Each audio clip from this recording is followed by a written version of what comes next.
नमस्ते। क्या आप भी इस बात को लेकर उलझन में रहते हैं कि जर्मन में कब लर्ने कहना है और कब लर्न्स्ट? अगर हाँ, तो आप बिल्कुल सही जगह पर हैं। जर्मन ड्रामा हाँ थोड़ी डरावनी लग सकती है, पर आज नहीं। आज हम इसके कोड को बिल्कुल तोड़ देंगे, एकदम आसान तरीके से। हाँ, ये कंफ्यूजन बहुत बहुत कॉमन है, तो टेंशन की कोई बात नहीं है। आज हम जर्मन भाषा के असली इंजन, मतलब उसके वर्ब्स को समझने वाले हैं। सोचिए, एक बार आपने इस इंजन की चाबी घुमाना सीख लिया ना, तो समझो जर्मन की गाड़ी दौड़ पड़ेगी। तो चलिए इस ताले को खोलते हैं। अच्छा, तो सबसे पहले एकदम बेसिक से शुरू करते हैं। ये वर्ब यानी कि क्रिया आखिर है क्या चीज? बहुत सिंपल है। वर्ब मतलब हर वो शब्द जो कोई काम, कोई एक्शन दिखाए, जैसे खेलना, पढ़ना, जाना, है ना? यही शब्द तो है जो वाक्यों में जान डाल देते हैं, बिल्कुल वैसे ही जैसे एक इंजन गाड़ी को चलाता है। और मजे की बात पता है क्या है? जर्मन इस मामले में ना बिल्कुल बिल्कुल हिंदी जैसी है। हम कहते हैं मैं खेलता हूँ, पर तुम खेलते हो। देखा, खेलता से खेलते हो गया, क्रिया बदल गई। जर्मन में भी सेम टू सेम यही होता है। इश स्पीले और डू स्पील्स्ट। और क्रिया के इसी बदलाव को, इसी कला को कहते हैं कॉन्जुगेशन। तो फिर इसका सीक्रेट क्या है? देखिए, जर्मन वर्ब्स को मास्टर करने के लिए बस सिर्फ तीन गोल्डन रूल्स हैं। Okay, rule number 1। ज्यादातर जर्मन वर्ब्स की ओरिजिनल फॉर्म en पर खत्म होती है, जैसे लर्नन। ठीक है। अब रूल नंबर 2, इस en को हटा दो। जो बचा लर्न, इसे कहते हैं वर्ब का स्टेम। और अब आता है सबसे जरूरी रूल नंबर 3। इस स्टेम के आगे सब्जेक्ट के हिसाब से एक नई पूंछ यानी एक नई एंडिंग लगा दो। बस इतना ही करना है। तो चलिए अब देखते हैं कि ये सब काम कैसे करता है।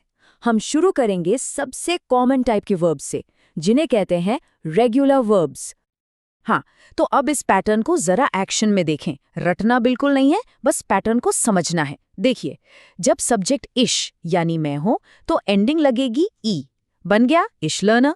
जब सब्जेक्ट दू यानी तुम हो, तो एंडिंग होगी एसटी, तो ये हो गया दू लर्न्स्ट। और एर जी एस के साथ सिर्फ टी लगता है, एर लर्न्ड। सिंपल। ज्यादातर वर्ब्स इसी पैटर्न को फॉलो करते हैं। लेकिन हर कहानी में कुछ बागी जरूर होते हैं, है ना? तो हर भाषा की तरह यहाँ भी कुछ रेबल वर्ब्स हैं। इन्हें हम कहते हैं इर्रेगुलर वर्ब्स। ये रूल्स को थोड़ा तोड़ मरोड़ देते हैं, पर इनका भी अपना एक स्टाइल है। तो जरा ध्यान से, ये जो बागी वर्ब्स है ना, ये थोड़े शरारती हैं। ये अपनी स्पेलिंग बदल लेते हैं, खासकर अपने स्टेम के अंदर।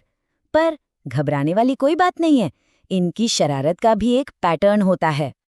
तो यहाँ है सबसे काम की बात। इन वर्ब्स के स्टेम का जो वावल होता है ना, वो सिर्फ और सिर्फ डू और एर सी एस के लिए बदलता है, बस। बाकी सबके लिए सब कुछ नॉर्मल रहता है, पहले जैसा ही। चलो एक्सप्रेशन का एग्जाम्पल लेते हैं। इसका मतलब है बोलना। इश के साथ सब नॉर्मल है, एक्सप्रेशर। लेकिन जैसे ही डू आता है, स्टेम का ई बदलकर आई बन जाता है और ये हो जाता है डू स्प्रिस्ट। देखा? इसी तरह एया स्प्रिस्ट, बस चेंज सिर्फ इन दोनों के साथ ही हुआ है। वियर, ईयर और जी के साथ ये वापस नॉर्मल हो जाता है। ये एक ऐसी गलती है जो बहुत लोग करते हैं। अक्सर लोग डू स्प्रिश्ट बोल देते हैं, पर अब हमें पता है सही क्या है, डू स्प्रिश्ट, क्योंकि यहाँ वाउल बदल गया है। इस बात पर जरूर ध्यान देना है। बहुत बढ़िया। अब बारी है ये देखने की कि हमने कितना सीखा। तैयार हैं एक छोटे से क्विज के लिए? चलिए शुरू करते हैं। पहला सवाल, वर्ब है वोनन, मतलब रहना। तो इश के साथ क्या आएगा? सोचिए।